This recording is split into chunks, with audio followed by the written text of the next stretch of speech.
Sobat Empower Generation semuanya, puji nama Tuhan pada hari ini kita dapat berkumpul kembali. Kalau kita tadi sudah memuji memuliakan nama Tuhan, menyembah Tuhan, dan saat ini kita siapkan hati kita untuk mendengar firman Tuhan, oke?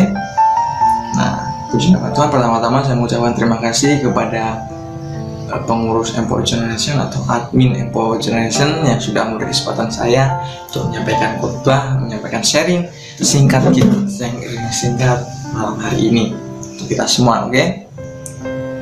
Saya berharap sharing saya ini dapat memberkati kita dan merubah hidup kita menjadi lebih baik lagi semakin harinya, oke? Amin.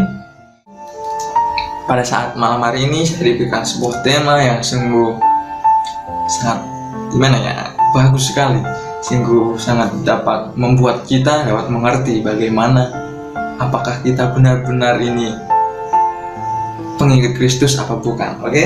Jadi tema pada malam hari ini ada tentang new life atau hidup baru. Nah, pertanyaannya nih, kita semua udah hidup baru belum? Apa masih cuman ikut-ikutan aja sama orang-orang di sekitar kita, atau cuman karena paksaan, atau karena kita sudah dari lahir jadi orang Kristen jadi kita bisa dikatakan jadi orang yang hidup baru gitu. Nah, oleh sebab itu perlu kita pahami bahwa hidup baru adalah suatu perubahan dari kehidupan yang lama ke kehidupan yang baru. Hidup yang lama menjadi hidup baru. Jadi maksudnya bukan hidup yang lama udah mati terus hidup lagi ya, bukan gitu ya, oke? Atau maksudnya itu jadi dari cara berpikir yang lama, perilaku yang lama, tingkah laku kita yang lama, kita tinggalkan semua itu menuju ke perilaku yang baru. Perilaku yang baru itu perilaku yang seperti apa? Perilaku yang seperti yang terdapat di Alkitab. Kan Alkitab ini kan sumber kehidupan kita toh. Jadi kan kalau kita berbuat apa-apa kan ada semua di Alkitab ini. Kita kalau mencari jawaban suatu permasalahan atau apapun ada di Alkitab ini kalau kita mau benar-benar, oke? Kalau kita emang udah hidup baru maka pasti hidupnya pasti akan terus seperti apa yang Tuhan mau. Nah, seperti itu. Jadi perlu disadari hidup baru itu bukan sekedar berubahnya aktivitas lama kemudian ke aktivitas yang baru begitu saja ya. Dan contohnya itu yang dulunya tidak pernah pergi ke gereja, kemudian tiba-tiba dia sering ke gereja, kemudian yang dulunya bukan aktivis tiba-tiba menjadi aktivis ya. Karena seringkali kalau kita melihat orang yang dulunya tidak pernah pergi ke gereja tiba-tiba pergi ke gereja, nah itu pasti akan timbul suatu pertanyaan dalam kita, kok tiba-tiba dia sering ke gereja gitu kan, pastinya kan. Nah, oleh sebab itu sebenarnya bukan namanya arti dari hidup baru, oke? Nah, seringkali kalau orang yang dulunya tidak datang ke gereja tiba-tiba datang ke gereja, bisa patut ditanda-tanyakan apakah dia ada masalah atau dia ada suatu desakan atau dorongan dari orang lain, atau karena keterpaksaan, oke? Perlu sadari seperti itu. Nah, oleh sebab itu perlu kita ketahui hidup baru itu seperti apa sih. Oleh sebab itu mari kita semua buka di dalam 2 Korintus 5 ayat yang ke-17. Sudah ketemu semua?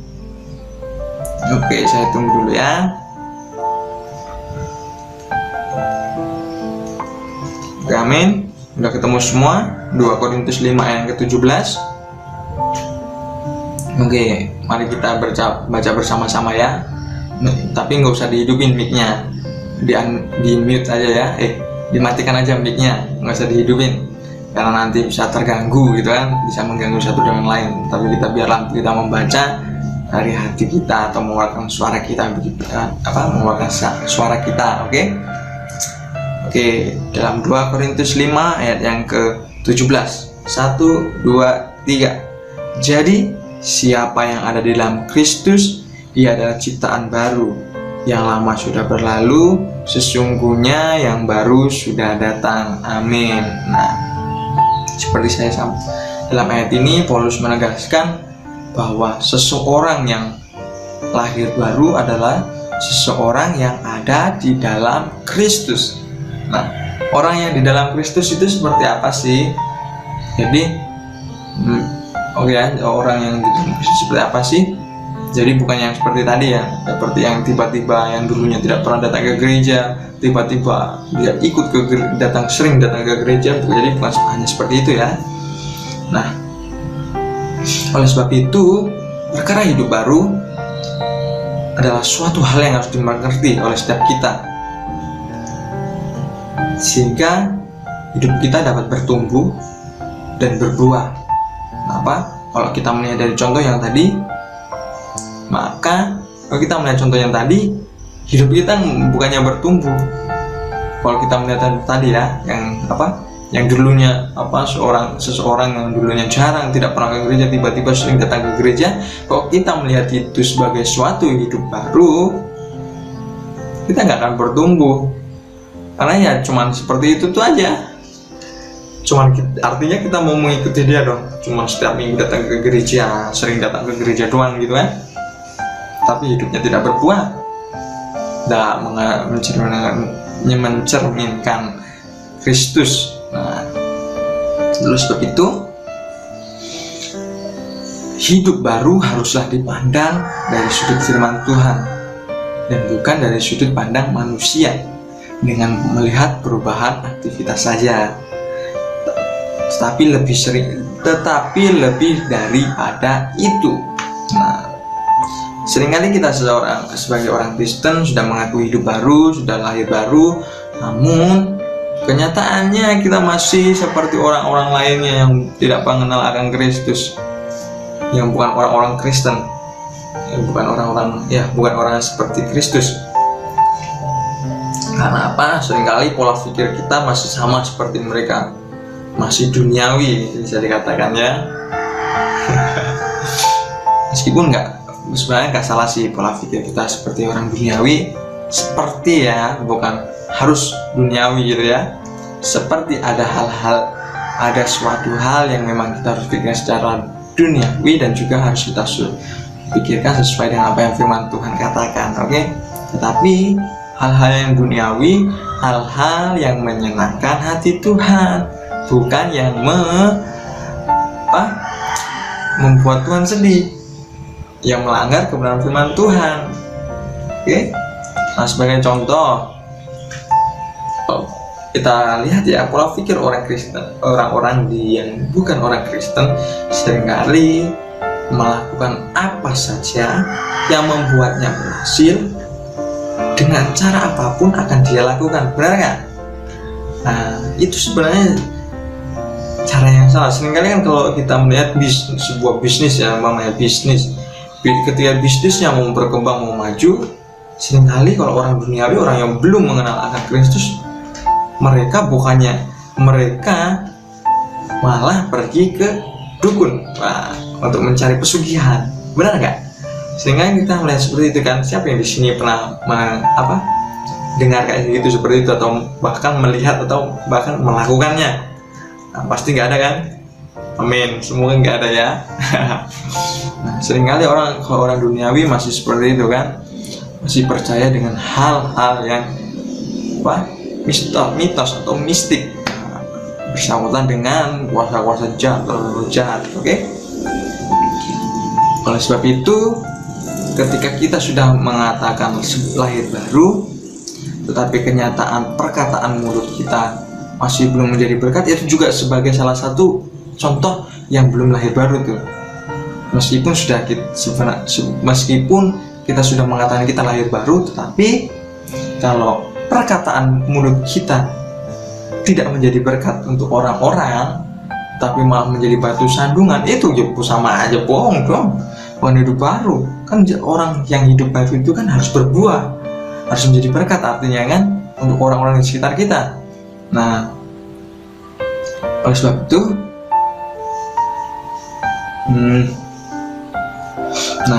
jadi orang-orang harus dipahami bahwa orang-orang yang hidup baru itu adalah orang yang kesukaannya firman Tuhan dan mencari Tuhan.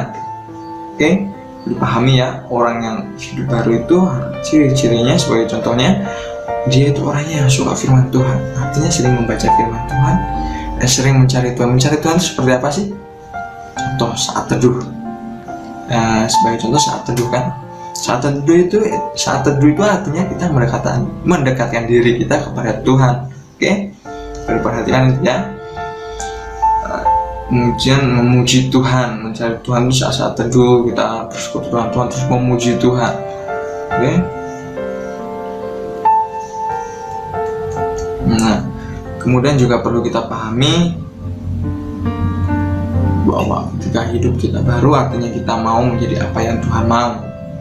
Oke. Oleh sebab itu mungkin kita bisa sebagai orang-orang yang baru, kita bisa melihatnya di dalam Yohanes 15 ayat 1 sampai ke 2. Oke, mari kita buka bersama-sama ya. Ini merupakan salah satu ciri orang yang sudah lahir baru, terdapat dalam Yohanes 15 ayat 1 sampai 2. Nah, ya saudara.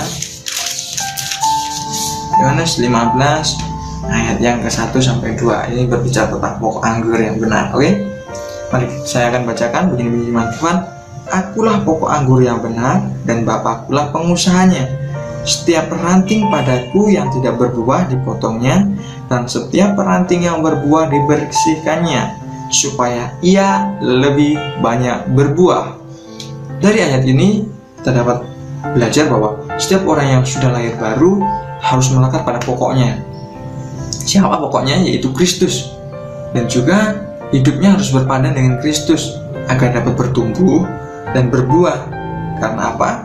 Karena setiap kita yang sudah melekat pada Tuhan Yesus, atau setiap ranting yang sudah melekat pada pokoknya, maka dia harus dibersihkan. Artinya hidup kita dibersihkan dari cara hidup yang lama menjadi hidup yang baru, menjadi hidup yang seperti apa yang Tuhan mau. Agar hidup kita agar hidup kita dapat berbuah, dapat menghasilkan buah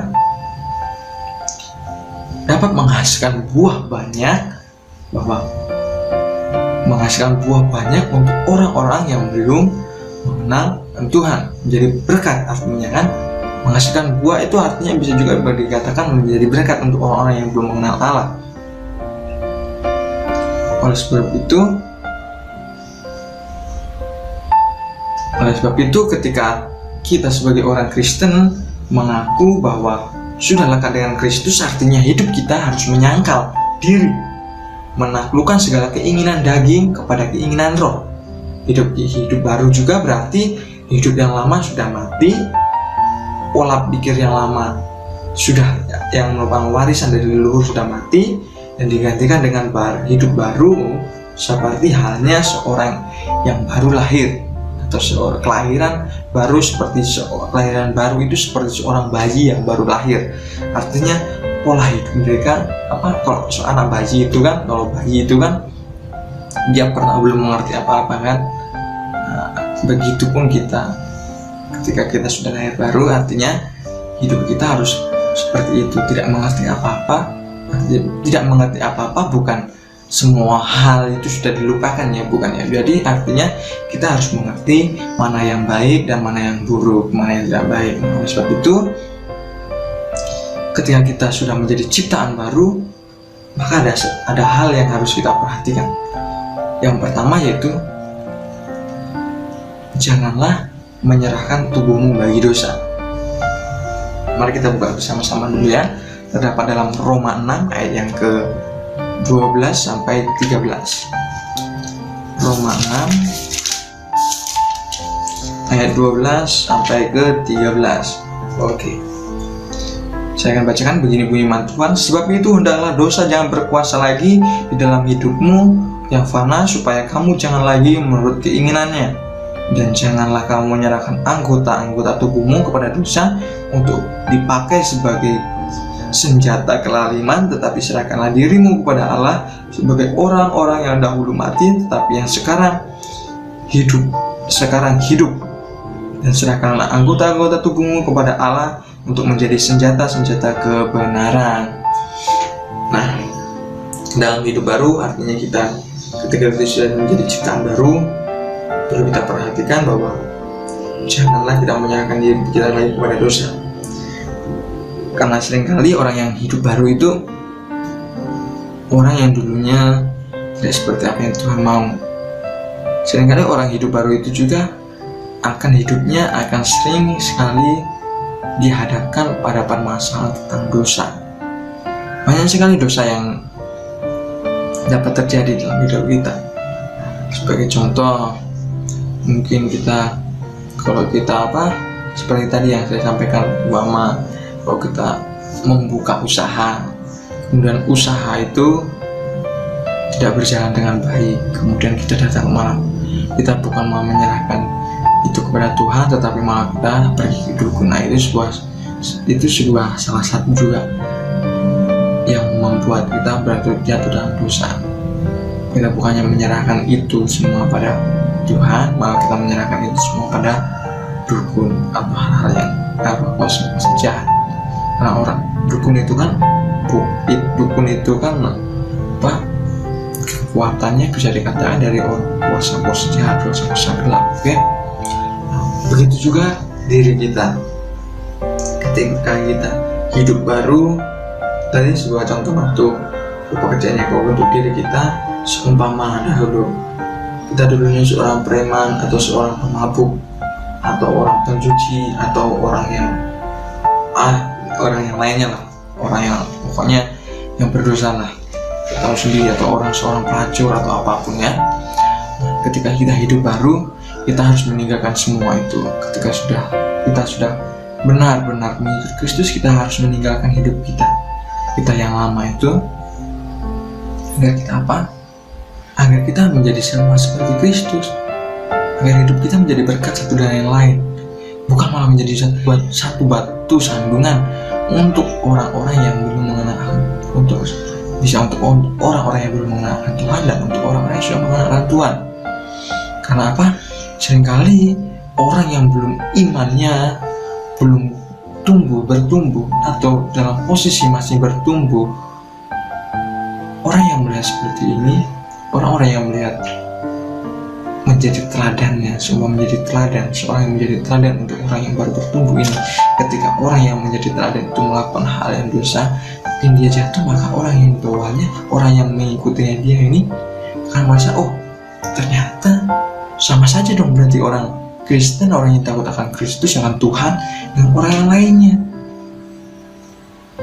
Oleh sebab itu jangan sampai orang-orang beranggapan seperti itu.